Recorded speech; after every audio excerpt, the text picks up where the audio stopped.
श्री स्वामी ओंकारानंद सरस्वती जी महाराज कह रहे थे, मेरे अंदर कोई भजन की कभी वृत्ति नहीं थी। मैं एक कपड़े का व्यापारी, नई अवस्था, आसपास कपड़े की दुकान थी, मेरी दुकान ज्यादा चलती थी। उन लोगों ने हमसे द्वेष कर लिया और रास्ते में घेर करके हमें बहुत मारा, जूतों से, थप्पड़ से, खून खच्चर कर दिया। जब मैं घर गया कपड़े भीजे हुए खून से, परिवार वाले बहुत रोए कि ऐसा। मैं कुछ किसी से नहीं बोला, सह गया।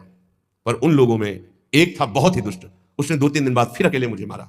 तब मेरे दिमाग में आया कि कब तक पिटता रहूंगा, अब इसको मैं मारूंगा। तो व्यापारी था ही, मैंने करोली खरीदी, उन्हीं के बिल्कुल यथावत शब्द, करोली खरीदी और रास्ते में जहां मुझे पीटा था वहीं खड़ा हो गया। अब वो तो पीटने वाले थे, उनको डर तो था नहीं, उनको पता नहीं था कि मैं किस भाव में खड़ा हूं। जे भी हुआ है मैं दौड़ पड़ा, मार करोली, उनको मार डाला, उसको मार डाला और मार करके मैं कोतवाली पहुंचा और वहां आत्मसमर्पण कर दिया।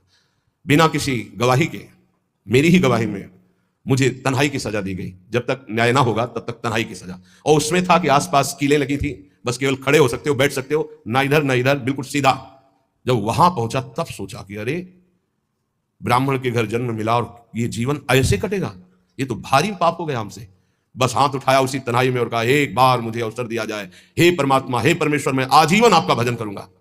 ब्याह हुआ नहीं था, अब निकलने का कोई साधन नहीं।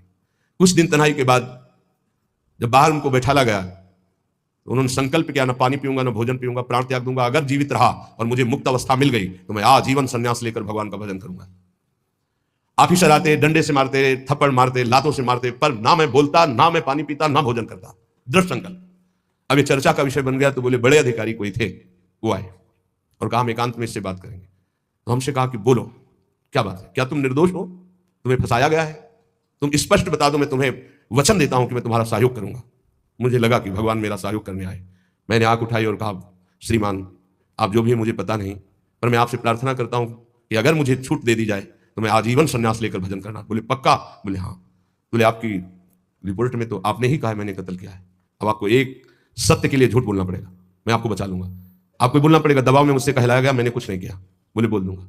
और बोले ऐसा विधान बना, मैं मुक्त हो गया, घर नहीं गया, सीधे संन्यास लेकर। और वो परम 90 वर्ष की अवस्था की बात कह रहा हूं, उनसे जब मिले, वो ब्रह्माकार स्थिति, उस दुख घटना ने उनको एक ब्रह्मलीन महापुरुष बना दिया। दुखान्य व सुखान्य, दुख परम सुख प्रदान करने वाला पक्का।